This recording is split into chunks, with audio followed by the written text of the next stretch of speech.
സിനിമയുടെ തുടക്കത്തിൽ കാണിക്കുന്നത് നായിക നീലയുടെ കുടുംബമാണ്. അച്ഛൻ രാജാറാം കരാട്ടെ മാസ്റ്ററാണ്. അമ്മ നീലവേണി തയ്യലൊക്കെയായി വീട്ടിൽ തന്നെ. അമ്മാവൻ ഇളങ്കോ മെഡിക്കൽ ഷോപ്പൊക്കെയായി ഇവരുടെ കൂടെ തന്നെയാണ് താമസം. ഒരു ദിവസം കരഞ്ഞുകൊണ്ട് നില വരുന്നുണ്ട്. കൂട്ടുകാരൻ പയ്യൻ അവളെ ഒരു കാരണവും ഇല്ലാതെ തല്ലി. അതായിരുന്നു പരാതി. തെറ്റ് അവന്റെ ഭാഗത്തായിട്ട് നീ എന്തുകൊണ്ടാണ് തിരിച്ചു തല്ലാത്തതെന്ന് അച്ഛൻ ചോദിച്ചു. അങ്ങനെ അച്ഛന്റെ വാക്കും കേട്ട് അവൾ തിരിച്ചു തല്ലാൻ വേണ്ടി പോയി. എന്നാൽ വീണ്ടും അവന്റെ കയ്യിൽ നിന്ന് തല്ലും മേടിച്ച് അവൾ തിരികെ വരും. അവൾ വീണ്ടും പരാതി പറയുമ്പോൾ അച്ഛൻ പറയും, നീ ഒരു പെൺകുട്ടിയാണ്, ഇനിയും ഒരുപാട് പേര് നിന്നെ ഉപദ്രവിക്കാൻ വരും, അതുകൊണ്ട് പേടിച്ചോടാൻ പറ്റത്തില്ല. എന്നും നിന്നെ സംരക്ഷിക്കാൻ അച്ഛനോ അമ്മയോ ഉണ്ടാകണമെന്ന് നിർബന്ധമില്ല, അതുകൊണ്ട് നീ സ്ട്രോങ് ആകണം എന്ന് പറയും. അങ്ങനെ അച്ഛന്റെ വാക്കും കേട്ട് അവൾ കരാട്ടെ പഠിക്കാൻ വേണ്ടി തീരുമാനിക്കും. അച്ഛൻ അവൾക്ക് നന്നായി കരാട്ടെ പറഞ്ഞു കൊടുക്കുകയും ചെയ്യും. അങ്ങനെ അന്ന് തല്ലിയ ആ പയ്യന്മാരെ ഒക്കെ അവൾ തിരിച്ചു തല്ലുന്നുണ്ട്. ആ പയ്യന് മാത്രമല്ല, പിന്നീട് അങ്ങോട്ട് ഇവളുടെ അടുത്ത് വഴക്കുണ്ടാക്കിയ എല്ലാവർക്കും നല്ല ഇടി കിട്ടുന്നുണ്ട് ഇവളുടെ അടുത്ത് നിന്ന്. ഓരോ ദിവസം ചെല്ലുന്തോറും അവൾ ഉണ്ടാക്കുന്ന പ്രശ്നങ്ങളുടെ പരാതി തീർക്കാൻ മാത്രമായിരുന്നു അമ്മയ്ക്ക് സമയം ഉണ്ടായിരുന്നത്. നിന്റെ കരാട്ടാഭ്യാസമൊക്കെ റോട്ടിലല്ല കാണിക്കേണ്ടത്, അത് മാച്ചിലാണെന്ന് അമ്മ അവളോട് പറയുകയും വഴക്കിടുകയും ചെയ്യാറുണ്ട്. എന്നാൽ അച്ഛൻ എപ്പോഴും അവളെ സപ്പോർട്ട് ചെയ്ത് മാത്രമാണ് സംസാരിക്കാറുള്ളത്. അവൾ നന്നായിട്ട് ഫൈറ്റ് ചെയ്യുന്നുണ്ടെങ്കിലും അവളുടെ ഫസ്റ്റ് മാച്ചിൽ അവൾ തോറ്റുപോയി. അങ്ങനെ വിഷമിച്ച് കിടക്കുന്ന സമയത്ത് അച്ഛൻ അവളെ വന്ന് ആശ്വസിപ്പിച്ച് ഒരു കഥയും പറഞ്ഞു കൊടുക്കും. അച്ഛനും പണ്ട് ഫസ്റ്റ് മാച്ചിൽ തോറ്റുപോയതാണ്. അന്ന് രാത്രി എനിക്ക് ഉറങ്ങാനേ കഴിഞ്ഞിട്ടുണ്ടായിരുന്നില്ല. എന്നാൽ പിന്നീട് അങ്ങോട്ട് ഒരു മാച്ചിലും എന്നെ ആർക്കും തോൽപ്പിക്കാനും പറ്റിയില്ല. അതുകൊണ്ട് ഇതുപോലുള്ള നിസ്സാര കാര്യത്തിനൊക്കെ വിഷമിച്ച് കിടക്കാതെ നന്നായിട്ട് പ്രാക്ടീസ് ചെയ്യാൻ അവളോട് പറയുകയും ചെയ്യും. പിന്നീട് ഒരു ദിവസം അവളുടെ അമ്മാവൻ പറയുമ്പോഴാണ് അവളുടെ അമ്മയുടെ അച്ഛനാണ് രാജാറാമിന് കരാട്ടെ പഠിപ്പിച്ചു കൊടുത്തത് എന്നുള്ള കാര്യം. അത് മാത്രമല്ല, ഫസ്റ്റ് മാച്ചിൽ തോറ്റുപോയി എന്ന് പറഞ്ഞല്ലോ, ആ തോറ്റത് വേറെ ആരോടുമായിരുന്നില്ല, അവളുടെ അമ്മയോടായിരുന്നു രാജാറാം ആദ്യമായി തോറ്റുപോയത്. അപ്പോഴാണ് അവൾക്ക് കാര്യങ്ങളൊക്കെ മനസ്സിലാകുന്നത്. അവളുടെ അച്ഛനും അമ്മയും കരാട്ടെ പഠിച്ചിട്ടുണ്ടെന്നുള്ള കാര്യം. അങ്ങനെ എനിക്ക് ഒരു ദിവസം പാഴ്സൽ വാങ്ങാൻ വേണ്ടി ഇവരൊരു ഹോട്ടലിൽ ചെല്ലുമ്പോഴാണ് ഒരു കാരണവുമില്ലാതെ ഒരു പയ്യനെ അവിടെ ഇട്ട് തല്ലുന്നത് കാണുന്നത്. അങ്ങനെ അതിൽ രാജാറാം കയറി ഇടപെട്ട് അവരെ എല്ലാം തല്ലി അവിടെ നിന്ന് ഓടിക്കും. ഒരു പരിചയമില്ലാത്ത അവർക്ക് വേണ്ടി എന്തിനാണ് വഴക്കുണ്ടാക്കിയെന്ന് അച്ഛനോട് ചോദിക്കുമ്പോൾ അച്ഛൻ പറയുന്നത്, ഒരു പരിചയമില്ലെങ്കിലും നമ്മൾ പലർക്കും സഹായം ചെയ്യേണ്ടി വരും, പലർക്കും വേണ്ടി ഫൈറ്റ് ചെയ്യേണ്ടി വരും, നമുക്ക് അറിയത്തില്ല എന്ന് വിചാരിച്ച് നമ്മൾ മാറി നിൽക്കാൻ പാടില്ല. അങ്ങനെ എന്റെ അനീതിക്ക് വേണ്ടി ഫൈറ്റ് ചെയ്യാൻ ഒരാൾ ഉണ്ടായിരുന്നെങ്കിൽ അനീതി ഇന്നും ജീവനോടെ കാണുമായിരുന്നു. അവളുടെ ഓർമ്മയ്ക്ക് വേണ്ടിയിട്ടാണ് എന്റെ മോളായ നിനക്ക് നീല എന്ന് പേരിട്ടത്. അച്ഛൻ പറയുന്ന ഓരോ കാര്യങ്ങളും അവൾ വളരെ ശ്രദ്ധയോടെ കേൾക്കുകയായിരുന്നു. അങ്ങനെ വർഷങ്ങൾ കടന്നുപോയി. നില ഇപ്പോൾ വളർന്ന് വലിയൊരു പെൺകുട്ടിയായി. ഒരിക്കൽ അവൾ ബസ്സിൽ യാത്ര ചെയ്തുകൊണ്ടിരുന്ന സമയത്ത് ഒരു സ്ത്രീ ഫോണിൽ സംസാരിക്കുന്നത് അവൾ കേൾക്കുന്നുണ്ട്. ആ സ്ത്രീയുടെ ഭർത്താവ് മരിച്ചുപോയി. മരിക്കുന്നതിന് മുമ്പ് ആ സ്ത്രീയുടെ ഭർത്താവ് വാങ്ങിച്ചിട്ട സ്ഥലമൊക്കെ കുറെ ഗുണ്ടകൾ ചേർന്ന് കൈവശപ്പെടുത്തി വെച്ചിരിക്കുകയാണ്. ഈ വിവരം അവിടുത്തെ മിനിസ്റ്ററോടാണ് ഈ സ്ത്രീ വിളിച്ച് സംസാരിക്കുന്നത്. എന്നാൽ ഈ മിനിസ്റ്ററിന്റെ അറിവോട് കൂടിയാണ് ഈ ഗുണ്ടകൾ ഇതൊക്കെ ചെയ്തത്. അവരുടെ ആകെയുള്ള സമ്പാദ്യമായിരുന്നു ആ സ്ഥലം. ക്രിമിനൽസ് ഇപ്പോൾ ഇവരെ ഭീഷണിപ്പെടുത്തിക്കൊണ്ടിരിക്കുകയാണ്. ഇതിന്റെ ഒറിജിനൽ ഡോക്യുമെന്റ് അവരുടെ പേരിലേക്ക് മാറ്റി കൊടുക്കണമെന്നാണ് അവരാവശ്യപ്പെടുന്നത്. അതല്ലെങ്കിൽ അവരെയും അവരുടെ മക്കളെയും കൊന്നുകളയും. അങ്ങനെയാണ് അവർ ഭീഷണിപ്പെടുത്തിക്കൊണ്ടിരിക്കുന്നത്. ഇത് കേട്ടുകൊണ്ടിരുന്ന നില അവരെ ഹെൽപ്പ് ചെയ്യാൻ വേണ്ടി തീരുമാനിക്കുന്നു. അങ്ങനെ അവരുടെ കൂടെ പോയി അവരുടെ കയ്യിലുണ്ടായിരുന്ന ഒറിജിനൽ ഡോക്യുമെന്റ് പിടിച്ചെടുക്കാൻ ശ്രമിച്ചുകൊണ്ടിരുന്ന ഗുണ്ടകളെ എല്ലാം അവൾ ഒറ്റയ്ക്ക് തന്നെ അടിക്കുകയും ചെയ്തു. ഒരു സ്ത്രീയാണല്ലോ എന്ന് വിചാരിച്ച് ഗുണ്ടകളെ ഇവളെ ആക്രമിക്കാൻ വേണ്ടി ചെല്ലുന്നുണ്ടെങ്കിലും അവര് പ്രതീക്ഷിച്ച പോലെ ഒരു സാധാരണ പെൺകുട്ടി ആയിരുന്നില്ല നില. അവളുടെ ഫൈറ്റിന് മുമ്പിൽ ഈ ഗുണ്ടകൾക്കൊന്നും പിടിച്ചു നിൽക്കാനായിട്ട് കഴിഞ്ഞില്ല. ഇനി ഒരിക്കലും ഈ സ്ത്രീയെ ഉപദ്രവിക്കാനോ ഭീഷണിപ്പെടുത്താനോ പാടില്ല എന്ന് വാണിംഗും കൊടുത്തിട്ടാണ് അവൾ അവിടെ നിന്നും പോരുന്നത്. വലിയൊരു മൈനിങ് കമ്പനിയുടെ MD ആണ് വരുൺ ദയാൽ. ഇയാൾ വളരെ ക്രൂരനായ ഒരു മനുഷ്യനാണ്. താൻ ആഗ്രഹിക്കുന്ന സ്ഥലങ്ങളെല്ലാം ജനങ്ങളിൽ നിന്നും കൊള്ളയടിച്ച് അതിനെ എതിർക്കാൻ വരുന്നവരെ എല്ലാം കൊന്നൊടുക്കി ആ സ്ഥലങ്ങൾക്കുള്ളിലുള്ള ധാതുക്കളെല്ലാം മൈൻ ചെയ്തെടുത്ത് അതിൽ നിന്നും സമ്പാദിക്കുന്നതാണ് ഇയാളുടെ മെയിൻ പരിപാടി. ഇപ്പോൾ അയാൾ കണ്ണുവച്ചിരിക്കുന്നത് ഒരു ഗ്രാമത്തിലെ വലിയൊരു മലയിലാണ്. അവിടെ മൈനിങ് നടത്തിയാൽ ആ മലയിലുള്ള ധാതുക്കളെല്ലാം അയാൾക്ക് കൈവശപ്പെടുത്താമെന്ന് അയാൾ കണ്ടെത്തുന്നു. എന്നാൽ അവിടെ മൈനിങ് നടത്തിയാൽ ആ മല മുഴുവൻ ഇടിഞ്ഞു വീണ് ആ ഗ്രാമത്തിലുള്ള ആളുകളെല്ലാം മരിക്കുമെന്നുള്ളത് കൊണ്ട് ഗവൺമെന്റ് ഇതുവരെ അതിന് അപ്രൂവൽ കൊടുത്തിട്ടില്ല. പക്ഷേ 7000 കോടിയുടെ പ്രോജക്റ്റ് ആണിത്. അതുകൊണ്ട് എങ്ങനെയെങ്കിലും ഇത് നടപ്പിലാക്കണമെന്ന് വരുൺ ദയാൽ തീരുമാനിക്കുന്നു. ഇവരുടെ ഈ പ്ലാനുകളെല്ലാം കണ്ടെത്തി നിയമപരമായി ഇവർക്കെതിരെ മുന്നോട്ട് നീങ്ങിയ ഒരു ആക്ടിവിസ്റ്റിനെയും കുടുംബത്തെയും ഒരു ദയയുമില്ലാതെ അയാൾ കൊന്നൊടുക്കും. അതിനുശേഷം മന്ത്രിക്ക് 1000 കോടി വാഗ്ദാനം ചെയ്ത് ആ മൈനിങ്ങിന്റെ പെർമിറ്റ് വാങ്ങിക്കാൻ വേണ്ടി നോക്കും. എന്നാൽ മന്ത്രി പറയുന്നത് 1000 കോടി തനിക്ക് വൈറ്റ് മണി ആയിട്ട് വേണമെന്നാണ്. അങ്ങനെ വരുൺ ദയാലിന്റെ കയ്യിലുണ്ടായിരുന്ന 1000 കോടി ബ്ലാക്ക് മണി അത് വൈറ്റ് ആക്കി മാറ്റാൻ അബ്രഹാം എന്നൊരാളെ ഏൽപ്പിക്കും. അബ്രഹാം 100 കോടി ബ്ലാക്ക് മണി മറ്റൊരാളെ ഏൽപ്പിക്കുന്നുണ്ട്. അയാൾ പോക്കറ്റിൽ നിന്ന് ഒരു 100 രൂപ എടുത്ത് അതിന്റെ സീരിയൽ നമ്പർ കാണുന്ന രീതിയിൽ ഒരു ഫോട്ടോ എടുക്കും. അത് വാട്സപ്പിൽ ആർക്കോ അയക്കുന്നുണ്ട്. അതിനുശേഷം ആ നോട്ട് അബ്രഹാമിനെ ഏൽപ്പിക്കും. ഈ സെയിം നോട്ട് ദുബായിലുള്ള ഒരാളെ ഏൽപ്പിക്കുകയാണെങ്കിൽ 1000 കോടി വൈറ്റ് മണി മിനിസ്റ്ററുടെ ചാരിറ്റി അക്കൗണ്ടിലേക്ക് ട്രാൻസ്ഫർ ചെയ്യാമെന്നാണ് അയാൾ പറയുന്നത്. ബ്ലാക്ക് മണി സ്വീകരിച്ചു എന്നുള്ളതിന്റെ തെളിവിനായിട്ടാണ് ആ 100 രൂപയുടെ ഫോട്ടോ എടുത്ത് ദുബായിലുള്ള ഏജന്റിന് അയാൾ വാട്സപ്പ് വഴി അയച്ചു കൊടുക്കുന്നത്. പോലീസ് നൈറ്റ് പട്രോളിംഗ് നടത്തുന്നതിന്റെ ഇടയ്ക്ക് ഒരു പയ്യൻ റോങ് സൈഡ് കയറി ഒരു കാർ ആക്സിഡന്റ് ആകുന്നു. കാറിലുണ്ടായിരുന്ന ആളെ അവർ ഹോസ്പിറ്റലാക്കുകയും ചെയ്തു. ആ കാറിലുണ്ടായിരുന്നത് എബ്രഹാമാണ്. അയാൾ യഥാർത്ഥത്തിൽ ആരാണെന്നുള്ള കാര്യം പോലീസുകാരൻ അറിയില്ല. അതുകൊണ്ട് പോലീസുകാരൻ അയാളുടെ ഒരു ഫോട്ടോ എടുത്ത് കൈവശം വെക്കുന്നു. അബ്രഹാം ആക്സിഡന്റ് ആയ വിവരം ന്യൂസ് വഴി വരുൺ അറിയുന്നു. അബ്രഹാം ആരാണെന്ന് അറിഞ്ഞാൽ പോലീസ് അബ്രഹാം അബ്രഹാമിലൂടെ തന്നെയും പിടികൂടും. അതുകൊണ്ട് എത്രയും വേഗം ഹോസ്പിറ്റലിൽ നിന്ന് അയാളെ കടത്തിക്കൊണ്ടുവരാൻ വേണ്ടിയിട്ട് കുറച്ച് ഗുണ്ടകളെ ഹോസ്പിറ്റലിലേക്ക് വരുൺ പറഞ്ഞുവിടും. കയ്യിൽ ആയുധങ്ങളുമായിട്ട് വന്നു നിൽക്കുന്ന ഈ ഗുണ്ടാ സംഘത്തെ പോലീസ് കാണുമ്പോൾ അബ്രഹാമിനെ ആക്രമിക്കാൻ വന്നതാണെന്നാണ് ആദ്യം വിചാരിക്കുന്നത്. എന്നാൽ പോലീസുകാരൻ അവർക്കെതിരെ തോക്ക് ചൂണ്ടുന്ന നേരത്ത് അബ്രഹാമിന്റെ നേർക്ക് അറിയാതെ തോക്ക് വരുന്നുണ്ട്. ആ സമയത്ത് റൗഡികൾ പേടിക്കുന്ന കണ്ടിട്ടാണ് ഇത് അബ്രഹാമിനെ കൊല്ലാൻ വേണ്ടി വന്നവരല്ല, അബ്രഹാമിനെ കടത്തിക്കൊണ്ടു പോകാൻ വേണ്ടി വന്ന സംഘമാണെന്ന് പോലീസുകാർക്ക് മനസ്സിലാകുന്നത്. പോലീസുകാരൻ ഗുണ്ടകൾക്ക് നേരെ തോക്ക് ചൂണ്ടിയതും പോലീസിനെ ആക്രമിക്കാൻ വേണ്ടി അവർ വരുന്നു. ഇത് കണ്ട ഇൻസ്പെക്ടർ അബ്രഹാമിന് നേരെ തോക്ക് ചൂണ്ടുന്നു. അപ്പോൾ റൗഡികൾ അവിടെ പേടിച്ചു നിൽക്കുകയാണ്. എന്നാൽ പോലീസുകാരൻ വെറുതെ കാണിക്കുന്നതെന്ന് വിചാരിച്ച് റൗഡികൾ മുന്നോട്ട് വരുമ്പോൾ അയാൾ അബ്രഹാമിന്റെ കാലിലേക്ക് ഷൂട്ട് ചെയ്യുന്നു. അബ്രഹാമിന് അപ്പോഴും ബോധം വന്നിട്ടില്ല. അബ്രഹാമിനെ ഷൂട്ട് ചെയ്ത് കണ്ട് ഒരുപക്ഷെ പോലീസിനെ ആക്രമിക്കാൻ വേണ്ടി പോയാൽ അബ്രഹാമിനെ കൊന്നാലോ എന്ന് വിചാരിച്ച് റൗഡികളെല്ലാം തിരികെ പോയി. ഇതിലെല്ലാം വലിയൊരു ദുരൂഹത തോന്നിയ പോലീസുകാരൻ ആ ഫോട്ടോ എടുത്ത് എല്ലാ പോലീസ് സ്റ്റേഷനിലേക്കും ഫാക്സ് ചെയ്യുന്നു. ഇയാളെപ്പറ്റി എന്തെങ്കിലും വിവരം കിട്ടാൻ വേണ്ടിയിട്ടാണ് അങ്ങനെ ചെയ്യുന്നത്. എന്നാൽ ഒരു സ്റ്റേഷനിൽ നിന്നും ഒരു വിവരവും അയാൾക്ക് കിട്ടിയില്ല. അങ്ങനെ കുറെ പോലീസുകാരെ അവിടെ കാവൽ നിർത്തിയ ശേഷമാണ് അയാൾ തിരിച്ച് പോലീസ് സ്റ്റേഷനിലേക്ക് വരുന്നത്. എന്നാൽ പോലീസ് സ്റ്റേഷനിലേക്ക് വന്ന് കുറച്ച് നിമിഷങ്ങൾക്കകം തന്നെ ഹോസ്പിറ്റലിൽ നിന്ന് മറ്റൊരു കോളെത്തി. അവിടെ കാവലിലുണ്ടായിരുന്ന പോലീസുകാരെല്ലാം കൊല്ലപ്പെട്ടു എന്ന് പറഞ്ഞാണ് ആ ന്യൂസ് വന്നത്. അയാൾ ഹോസ്പിറ്റലിൽ എത്തി നോക്കിക്കഴിഞ്ഞപ്പോൾ അബ്രഹാമിനെ കാണാനില്ല. കാര്യം തിരക്കി കഴിഞ്ഞപ്പോഴാണ് അവിടെ പരിക്കേറ്റ ഒരു പോലീസുകാരിൽ നിന്ന് ഇൻസ്പെക്ടർ ഈ വിവരങ്ങളെല്ലാം അറിയുന്നത്. അബ്രഹാമിന് ബോധം വന്നപ്പോൾ അവിടെ ഉണ്ടായിരുന്ന പോലീസുകാരെ എല്ലാം അയാൾ ഒറ്റയ്ക്ക് കൊന്ന ശേഷമാണ് അവിടെ നിന്നും കടന്നു കളഞ്ഞത്. പോലീസുകാരെ കൊന്ന ശേഷം രക്ഷപ്പെട്ട അബ്രഹാം കൃപാകരൻ എന്ന് പറയുന്ന ഒരു ഗുണ്ടയുടെ അടുത്തേക്കാണ് അയാൾ എത്തുന്നത്. ഇത്രയും പോലീസുകാരെ കൊന്നിട്ട് പോയതുകൊണ്ട് ഇതിനോടകം അബ്രഹാമിന് വേണ്ടി പോലീസ് തിരച്ചിൽ നടത്തുന്നുണ്ടായിരുന്നു. അബ്രഹാം വരുണിനെ വിളിച്ചിട്ട് തനിക്ക് ദുബായ്ക്ക് ഒരു പ്രൈവറ്റ് ജെറ്റ് അറേഞ്ച് ചെയ്ത് കൊടുക്കണമെന്നാണ് ആവശ്യപ്പെടുന്നത്. ആ 100 രൂപയുടെ നോട്ട് തന്റെ കയ്യിൽ ഭദ്രമായി ഉണ്ടെന്നും അയാൾ അറിയിക്കുന്നു. എന്നാൽ അബ്രഹാമിന്റെ കാലിൽ വെടിയേറ്റതുകൊണ്ട് അയാൾക്ക് പൂർണ്ണമായി ഒരു ആരോഗ്യസ്ഥിതി ഉണ്ടായിരുന്നില്ല. അബ്രഹാം അയാളുടെ ഡോക്ടറെ വിളിച്ചു കഴിയുമ്പോൾ എത്രയും പെട്ടെന്ന് അതിന് ചികിത്സ നേടിയില്ലെങ്കിൽ കാല് മുറിച്ചു കളയേണ്ട അവസ്ഥ എത്തുമെന്നാണ് ഡോക്ടർ പറയുന്നത്. അതല്ലെങ്കിൽ ഡോക്ടർ ഒരു മരുന്ന് കുറിച്ചു കൊടുക്കാം, ആ മരുന്ന് മെഡിക്കൽ സ്റ്റോറിൽ നിന്ന് വാങ്ങി കഴിക്കുകയാണെങ്കിൽ കുറച്ച് ദിവസത്തേക്ക് പിടിച്ചു നിൽക്കാമെന്നും പറയുന്നു. എന്നാൽ ഡോക്ടറുടെ പ്രിസ്ക്രിപ്ഷൻ ഇല്ലാതെ ആ മരുന്ന് മെഡിക്കൽ സ്റ്റോറിൽ നിന്ന് കൊടുക്കുകയില്ല. അതുകൊണ്ട് ഭീഷണിപ്പെടുത്തി വാങ്ങിക്കണം. ഇങ്ങനെ ഇവർ സംസാരിച്ചുകൊണ്ടിരിക്കുന്ന സമയത്താണ് ടോബി എന്ന് പറയുന്ന ഒരു ലോക്കൽ റൗഡി അവരുടെ ഗ്യാങ്ങിലേക്ക് ചേരാൻ വേണ്ടി വരുന്നത്. അതായത് ഈ കൃപാകരന്റെ ഗ്യാങ്ങിലേക്ക്. അബ്രഹാമിനെ എങ്ങനെയെങ്കിലും ഭീഷണിപ്പെടുത്തി മെഡിക്കൽ സ്റ്റോറിൽ നിന്ന് ആ മെഡിസിൻ അയാളുടെ അടുത്ത് എത്തിച്ചേ പറ്റത്തുള്ളൂ. അവരെ നേരിട്ട് അറിയാവുന്നവരോ നിലവിൽ അവരുടെ ഗ്യാങ്ങിലുള്ളവരെയോ അയക്കാൻ പറ്റത്തില്ല. അങ്ങനെ അയച്ചു കഴിഞ്ഞാൽ അതിനെ പിന്തുടർന്ന് പോലീസ് വരാൻ ചാൻസ് ഉണ്ട്. ഈ സമയത്താണ് ടോബി അവിടെ എത്തിയത്. അങ്ങനെ ടോബിയെ പറഞ്ഞ് മെഡിക്കൽ സ്റ്റോറിലേക്ക് വിടുന്നു. നിലയുടെ അമ്മാവൻ നിലവിൽ സ്ഥലത്തില്ലാത്തതുകൊണ്ട് രാജാറാമും നിലയുമാണ് ഇപ്പോൾ മെഡിക്കൽ സ്റ്റോറിന്റെ കാര്യങ്ങളെല്ലാം നോക്കുന്നത്. രാജാറാമിന് ഫുഡ് കഴിക്കാനുള്ള സമയമായതുകൊണ്ട് താൽക്കാലികമായിട്ട് മെഡിക്കൽ സ്റ്റോറിൽ നിൽക്കാൻ വേണ്ടി ഈ സമയത്ത് നില മെഡിക്കൽ സ്റ്റോറിലേക്ക് പോവുകയാണ്. നില മെഡിക്കൽ സ്റ്റോറിലെത്തി അച്ഛൻ ആ സ്കൂട്ടിയുമായി തിരികെ വീട്ടിലേക്ക് പോരുകയും ചെയ്തു. ഈ സമയത്താണ് ടോബി അവിടെ മരുന്ന് വാങ്ങാനായിട്ട് എത്തുന്നത്. അയാൾ ഇറങ്ങി ആദ്യം നോക്കുമ്പോൾ പല മെഡിക്കൽ സ്റ്റോറുകൾ കണ്ടെങ്കിലും പെൺകുട്ടി നിൽക്കുന്നത് കൊണ്ട് ഈ മെഡിക്കൽ സ്റ്റോറിലേക്ക് തന്നെ അയാൾ തിരികെ വന്ന് കയറുകയാണ്. മരുന്നിന്റെ പേരെഴുതിയ കുറിപ്പ് കൊടുത്തു. ആ മരുന്ന് തരാൻ പറ്റില്ലെന്ന് നില പറയുകയും ചെയ്തു. എന്നാൽ കത്തിയെടുത്ത് ഭീഷണിപ്പെടുത്തിയത് കൊണ്ട് നില അവനെ ആദ്യം അടിക്കാൻ നോക്കിയെങ്കിലും അപ്പോ ഫോണിൽ അമ്മയുടെ കോള് വന്നതുകൊണ്ട് അമ്മയെ വിചാരിച്ച് നില അവനെ ഒന്നും ചെയ്യുന്നില്ല. ആ മരുന്നെടുത്ത് കൊടുത്ത് അവനെ ഒഴിവാക്കി വിടുകയാണ് ചെയ്തത്. എന്നാൽ അയാൾ തിരികെ പോകാതെ നിലയുടെ കഴുത്തിൽ കിടന്ന ചെയിൻ കൂടി അഴിച്ചു നൽകാൻ വേണ്ടി ആവശ്യപ്പെടുന്നു. നിലവിൽ കൊടുക്കാൻ പാടില്ലാത്ത മരുന്ന് അവൾ കൊടുത്തു. ഇനി ചെയിൻ കൂടി വേണമെന്ന് പറഞ്ഞ് അയാൾ ഭീഷണിപ്പെടുത്തിക്കൊണ്ട് നിളയും അയാളുമായിട്ട് വഴക്കുണ്ടാകുന്നു. നിളയെ അയാൾ ആക്രമിക്കാൻ ശ്രമിച്ചെങ്കിലും ആ കത്തി തിരികെ വാങ്ങി അയാളുടെ കയ്യിൽ തന്നെ കുത്തി അയാളെ പരിക്കേൽപ്പിക്കുകയും അയാളെ അടിച്ചു വീഴ്ത്തി നാട്ടുകാരെ കൂട്ടി പോലീസിൽ ഏൽപ്പിക്കുകയും ചെയ്തു. ഈ സമയത്ത് മരുന്നുമായിട്ട് ടോബി വരുന്നതും കാത്തിരിക്കുകയാണ് അബ്രഹാമും കൃപാകരനും. ഒരുപാട് നേരം വൈകിയിട്ടും ടോബിയെ കാണാനില്ല. അങ്ങനെ ഇരിക്കുന്ന സമയത്ത് സ്റ്റേഷനിൽ നിന്ന് ടോബി ടോയ്ലറ്റിൽ പോകണമെന്ന് കള്ളം പറഞ്ഞ് അവിടെ ഉണ്ടായിരുന്ന ഒരു പോലീസുകാരന്റെ ഫോണും എടുത്ത് ടോയ്ലറ്റിൽ കയറി കൃപാകരനെ വിളിക്കുന്നു. ഉണ്ടായ കാര്യങ്ങളെല്ലാം അയാൾ കൃപാകരനോട് പറഞ്ഞു. എന്നാൽ നാണക്കേട് കൊണ്ട് ഒരു പെൺകുട്ടി തന്നെ തല്ലിച്ചതച്ചു എന്നുള്ള കാര്യം മാത്രം അയാൾ പറയുന്നില്ല. ചെയിൻ പൊട്ടിക്കാൻ ശ്രമിച്ചതുകൊണ്ട് പോലീസ് പിടിച്ചകത്തിട്ടു എന്നാണ് അയാൾ പറയുന്നത്. എന്നാൽ മെഡിക്കൽ സ്റ്റോറിൽ വാങ്ങിക്കാൻ ചെന്ന മരുന്നിന്റെ കാര്യം എന്തെങ്കിലും പോലീസുകാർ അന്വേഷിച്ചോ എന്ന് ചോദിക്കുമ്പോൾ അവൻ പറയുന്നത് ഇതുവരെ FIR ഇട്ടിട്ടില്ല. ആ പെൺകുട്ടിയും അച്ഛനും വന്ന് പരാതി നൽകിയാൽ മാത്രമേ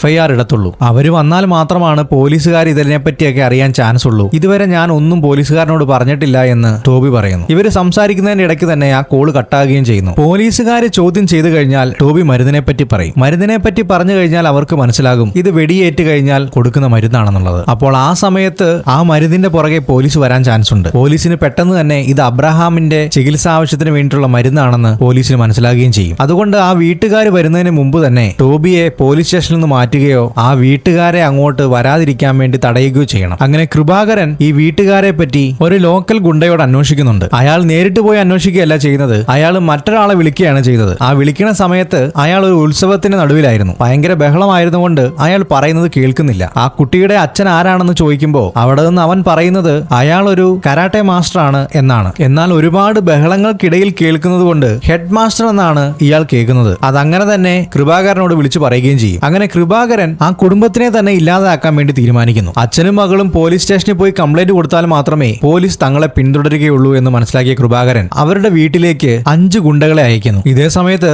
മെഡിക്കൽ സ്റ്റോറിൽ ഉണ്ടായ വഴക്കിനെ പറ്റി പറഞ്ഞ അമ്മ നിലയെ ശാസിച്ചുകൊണ്ടിരിക്കുകയാണ്. ഇങ്ങനെ തല്ലുണ്ടാക്കാൻ വേണ്ടി പോയാ ഇനി നാളെ അവരുടെ ആൾക്കാർ വന്നു കഴിഞ്ഞാൽ എന്ത് ചെയ്യും? നമ്മുടെ സ്വസ്ഥതയും സമാധാനവും ഒക്കെ നശിക്കാൻ അത് മാത്രം മതി. ഇങ്ങനെ ഇവർ പറഞ്ഞുകൊണ്ടിരിക്കുന്ന സമയത്താണ് ഈ ഗുണ്ടകൾ ഈ വീട്ടിലേക്ക് കയറി വരുന്നത്. എന്നാൽ ഇവരറിയാതെയാണ് ഗുണ്ടകൾ ഈ വീട്ടിനുള്ളിലേക്ക് കയറിയത്. ഒളിച്ചിരുന്ന് ഇവരെ ആക്രമിക്കാൻ ശ്രമിക്കുമ്പോഴും നിലയ്ക്ക് കരാട്ടെ വശമുള്ളതുകൊണ്ട് അവർക്കെതിരായിട്ട് ഫൈറ്റ് ചെയ്യുന്നു. എന്നാൽ നില വീഴുമെന്നുള്ള അവസ്ഥയിലേക്ക് വന്നപ്പോ നിലയുടെ അമ്മയും അപ്രതീക്ഷിതമായിട്ട് ഗുണ്ടകൾക്കെതിരെ ഫൈറ്റ് ചെയ്യുന്നു. അങ്ങനെ നിലയ്ക്കും നിലയുടെ അമ്മയുടെയും മുമ്പിൽ ഈ ഗുണ്ടകൾക്ക് പിടിച്ചു നിൽക്കാനായിട്ട് കഴിഞ്ഞില്ല. 3 ഗുണ്ടകൾ കൊല്ലപ്പെട്ടു. ഈ സമയത്താണ് അച്ഛൻ രാജാറാം അങ്ങോട്ട് കയറി വരുന്നത്. സിറ്റുവേഷൻ മനസ്സിലാക്കിയ രാജാറാം പറഞ്ഞു, ഇനി ആരെയും പുറത്തു വിടാൻ അനുവദിക്കരുത്, കാരണം അത് നമുക്ക് അപകടമാണ്. ഇത് ഒളിച്ചു നിന്ന മറ്റ് 2 ഗുണ്ടകളും കേൾക്കുന്നുണ്ടായിരുന്നു. അവരിവരെ കൊല്ലാൻ വേണ്ടി പുറത്തേക്ക് വന്നെങ്കിലും രാജാറാമും അമ്മയും മോളും ചേർന്ന് ബാക്കി 2 പേരെയും കൂടി കൊന്നുകളഞ്ഞു. അതിനുശേഷം ബാത്റൂമിന് വേണ്ടി കുഴിയെടുത്ത അവരുടെ വീടിന്റെ പുറകിലുണ്ടായിരുന്ന ആ വലിയ കുഴിയിൽ ഈ 5 പേരെയും ഇട്ട് മൂടുകയും ചെയ്തു. പോലീസിനോട് സഹായം ചോദിച്ചാൽ ഇവരെ 3 പേരെയും പോലീസ് കൊലപാതക കേസിൽ അറസ്റ്റ് ചെയ്യും. അതുകൊണ്ടാണ് രാജാറാമിന്റെ നിർദ്ദേശപ്രകാരം ഈ കാര്യങ്ങൾ അവർ 3 പേരും ചെയ്യുന്നത്. ഈ അടി നടന്നുകൊണ്ടിരിക്കുന്ന സമയത്തെല്ലാം തന്നെ അതിന്റെ ഉള്ളിലുള്ള ശബ്ദം പുറത്ത് കേൾക്കാതിരിക്കാൻ ടിവിയുടെ സൗണ്ട്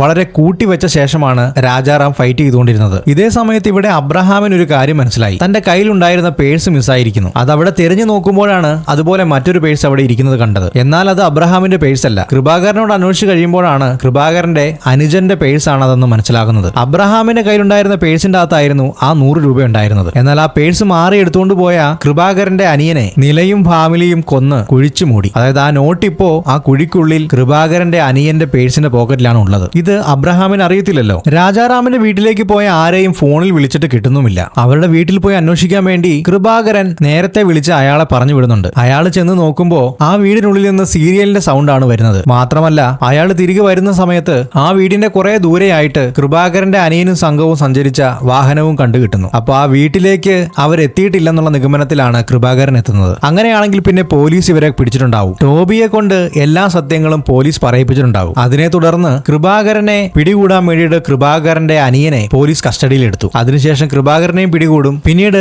അബ്രഹാമിലേക്കും പോലീസ് എത്തും. ഇങ്ങനെയാണ് കൃപാകരൻ മനസ്സിലാക്കുന്നത്. എന്നാൽ യഥാർത്ഥത്തിൽ അങ്ങനെയൊന്നും സംഭവിച്ചിട്ടില്ലായിരുന്നു. പോലീസ് കൃപാകരന്റെ അനിയനെ അറസ്റ്റ് ചെയ്തിട്ടുണ്ടോ എന്ന് അറിയാൻ വേണ്ടി അയാള് പോലീസ് സ്റ്റേഷനിലേക്ക് ഒരാളെ പറഞ്ഞു വിടും. അയാൾ വേറൊരു കേസിന്റെ വ്യാജേന അവിടെ കയറി നോക്കുമ്പോ ലോക്കപ്പിലൊന്നും അവരാരുമില്ല. മാത്രമല്ല ടോബീനെ ലോക്കപ്പിലാക്കിയിട്ടുമില്ല. ഈ വിവരം കൃപാകരൻ അയാൾ വിളിച്ചു പറയുന്നു. കൃപാകരൻ അപ്പോൾ ചിന്തിക്കുന്നത് അങ്ങനെയാണെങ്കിൽ പോലീസുകാര് അനിയനെയും സംഘത്തെയും മറ്റൊരിടത്തേക്ക് മാറ്റിയിട്ടുണ്ടാവും. വേറൊരു മാർഗവും കാണാതെ അയാൾ ഇൻസ്പെക്ടറുടെ ഭാര്യയെയും കുട്ടിയെയും കിഡ്നാപ്പ് ചെയ്ത ശേഷം പോലീസ് സ്റ്റേഷനിലേക്ക് വിളിക്കുന്നു. എത്രയും വേഗം അനിയനെയും കൂട്ടാളികളെയും പുറത്തു വിട്ടില്ലെങ്കിൽ ഭാര്യയെയും മക്കളെയും കൊന്നുകളയുമെന്നാണ് കൃപാകരൻ ഭീഷണിപ്പെടുത്തുന്നത്. എന്നാൽ കൃപാകരൻ ആരാണെന്ന് ഇൻസ്പെക്ടർക്ക് ഇതുവരെ മനസ്സിലായിട്ടില്ല. നിങ്ങളിപ്പോ പിടിച്ചു വെച്ചിരിക്കുന്ന ടോബി നിങ്ങളടുത്ത് എല്ലാ കാര്യങ്ങളും തുറന്നു പറഞ്ഞു എന്നുള്ള കാര്യം എനിക്കറിയാം. അതുകൊണ്ട് എത്രയും പെട്ടെന്ന് അനിയനെയും കൂട്ടരെയും വിട്ടുതരണമെന്നാണ് വീണ്ടും കൃപാകരൻ ആവശ്യപ്പെടുന്നത്. ടോബിയുടെ പേര് പറഞ്ഞതോടുകൂടി ഏതാണ്ട് കാര്യങ്ങളൊക്കെ പോലീസുകാരന് മനസ്സിലായി. ഈ സമയത്ത് പോലീസ് സ്റ്റേഷനിൽ നിലയും രാജാറാമും എത്തിയിട്ടുണ്ടായിരുന്നു. കേസൊന്നും വേണ്ട എന്ന് പറഞ്ഞ് പരാതി പിൻവലിക്കാനാണ് അവരെത്തിയത്. കാരണം ഇവർ ഓൾറെഡി 5 പേരെ കൊന്നിട്ടുണ്ട്. ഇതിന്റെ പുറകെ കേസിന് പോയി കഴിഞ്ഞാൽ പോലീസ് അന്വേഷിച്ച അവസാനം ഇവരുടെ വീട്ടിലേക്കായിരിക്കും എത്തുക. അതുകൊണ്ട് കേസ് പിൻവലിക്കാനാണ് ഇവരവിടെ എത്തിയത്. ഇവരങ്ങനെ ചെന്ന് നിൽക്കുന്ന സമയത്താണ് ടോബിയെ തല്ലിക്കൊണ്ട് ഈ പോലീസുകാരൻ ചോദ്യങ്ങൾ ചോദിക്കുന്നത്. ടോബി ഉൾപ്പെട്ട ഗ്യാങ്ങിലെ ആൾക്കാരാണ് തങ്ങളുടെ വീട്ടിൽ വന്ന് പ്രശ്നമുണ്ടാക്കിയതെന്നും അവരെയാണ് തങ്ങൾ കൊന്നതെന്നുള്ള കാര്യം അന്നേരം രാജാറാമിനും നിലയ്ക്കും മനസ്സിലായി. മാത്രമല്ല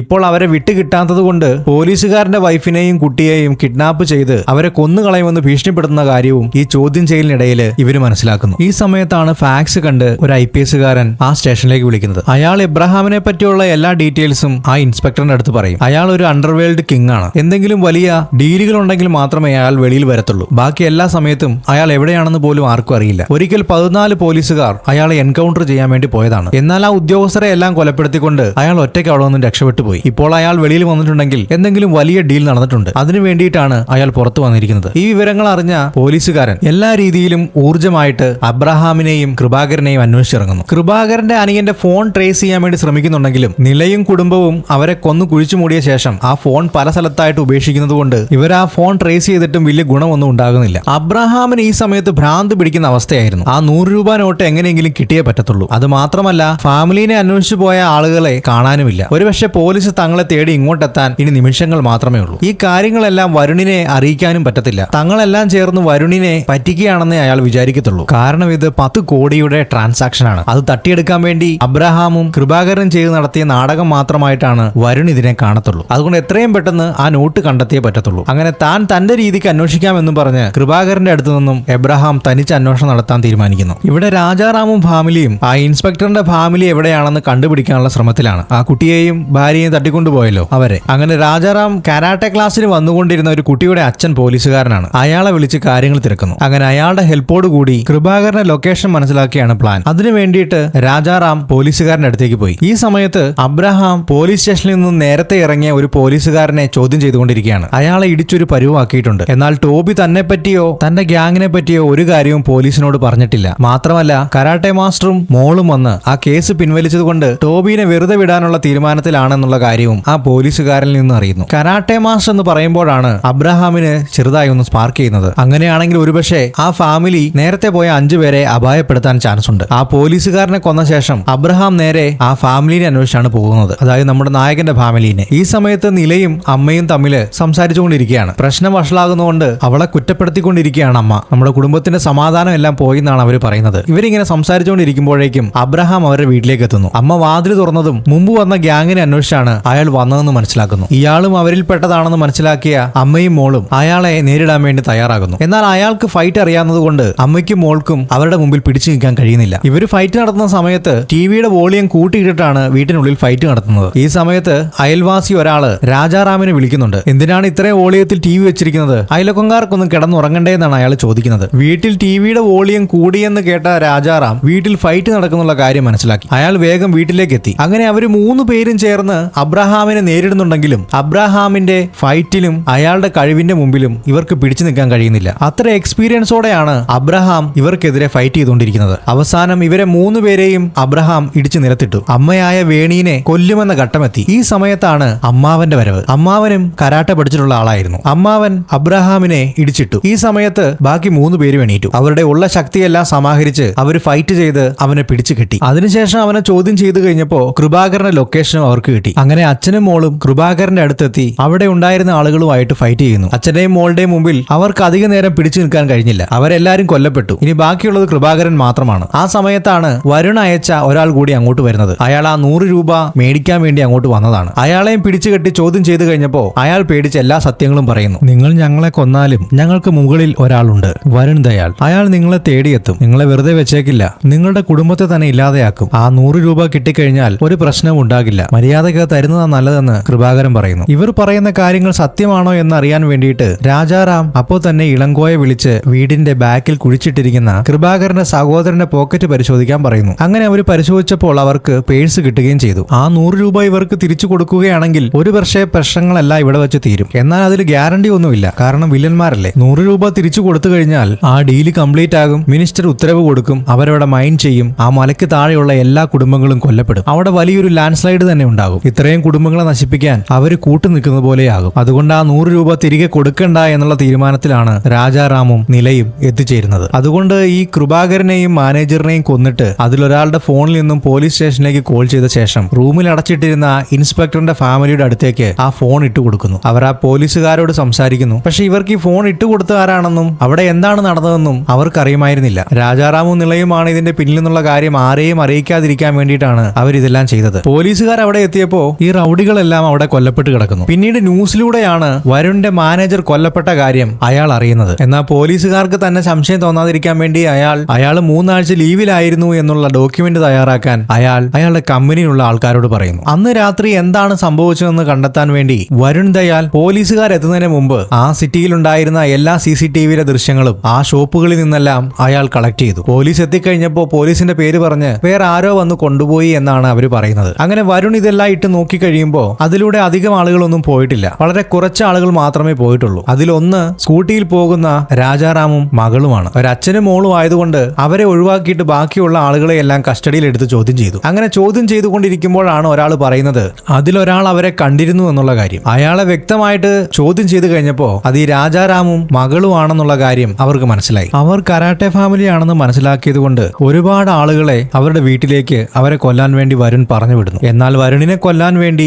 രാജാറാമും നിളയും ഓൾറെഡി അവിടേക്ക് വന്നിട്ടുണ്ടായിരുന്നു. വീട്ടിൽ ഇപ്പോൾ വേണിയും ഇളങ്കോയും മാത്രമേ ഉള്ളൂ. തങ്ങളുടെ വീട്ടിലേക്ക് വന്ന റൗഡികളെ ആരെയും കൊല്ലേണ്ട കാര്യമില്ലെന്ന് വേണി പറയുന്നു. പക്ഷെ ഇവന്മാരാരും നേരെ ചൊവ്വ ഇവിടുന്ന് എണീറ്റ് പോകാൻ പാടില്ല. അങ്ങനെ വേണി ഇളങ്കോയും ചേർന്ന് അവരെ എല്ലാവരെയും അടിക്കുകയാണ്. അങ്ങനെ അവരവിടെ പഞ്ഞിക്കിട്ടുകൊണ്ടിരിക്കുന്ന സമയത്ത് നിളയും രാജാറാമും വരുണിന്റെ അടുത്ത് എത്തിയിട്ടുണ്ടായിരുന്നല്ലോ. നിളയോട് രാജാറാം പറയുന്നു, ഈ വീട്ടിൽ നിന്ന് ആരും ഇനി ജീവനോടെ പുറത്തു പോകാൻ പാടില്ല എന്ന്. അങ്ങനെ എല്ലാവരെയും കൊല്ലാൻ വേണ്ടി ഒരു സൈഡിൽ നിന്ന് നിളയും രാജാറാമും ഫൈറ്റ് തുടങ്ങി. കൂടെയുണ്ട എല്ലാവരെയും കൊന്നു. അവസാനം വരുൺ മാത്രം അവശേഷിച്ചു. ഒരു 100 രൂപ നോട്ടിന് വേണ്ടിയല്ലേ നീ ഈ പ്രശ്നങ്ങളെല്ലാം ഉണ്ടാക്കിയത്? അത് ഞങ്ങൾ നേരത്തെ കത്തിച്ചു കളഞ്ഞു. രാജാറാം പണ്ട് പറയുമായിരുന്നു, നമുക്കൊരു പരിചയമില്ലാത്ത ആളുകൾക്ക് വേണ്ടി നമ്മൾ ഫൈറ്റ് ചെയ്യേണ്ടി വരും, അതിനൊരിക്കലും മടിക്കുകയും ചെയ്യരുത്. ഇങ്ങനെ പറഞ്ഞിട്ടുള്ളത് കൊണ്ട് നില തന്നെയായിരുന്നു ആ തീരുമാനമെടുത്തത്. അവരാ നോട്ട് കത്തിച്ചു കളഞ്ഞ ശേഷം അബ്രഹാമിനെ കൊന്ന് ആ 5 പേരെ കൊന്നു കുഴിച്ചു മൂടി ആ കുഴിയിൽ തന്നെ ഇട്ട് മൂടി. അതുകൊണ്ട് തന്നെ ആ ഡീൽ ഇല്ലാതാകുകയും ചെയ്തു. മലയുടെ അടിവാരത്ത് താമസിക്കുന്ന കുടുംബങ്ങളെല്ലാം രക്ഷപ്പെടുകയും ചെയ്തു. അവസാനം വരുണുമായിട്ട് രാജാറാമും മകളും ഏറ്റുമുട്ടുന്നു. എന്നാൽ ഇവർ രണ്ടുപേരുടെ അടുത്ത് വരുണിന് അധികം നേരം പിടിച്ചു നിൽക്കാൻ കഴിഞ്ഞില്ല. അവസാനം അയാൾ കൊല്ലപ്പെടുകയും ചെയ്യുന്നു. എന്നാൽ പോലീസുകാർ വിചാരിക്കുന്നത്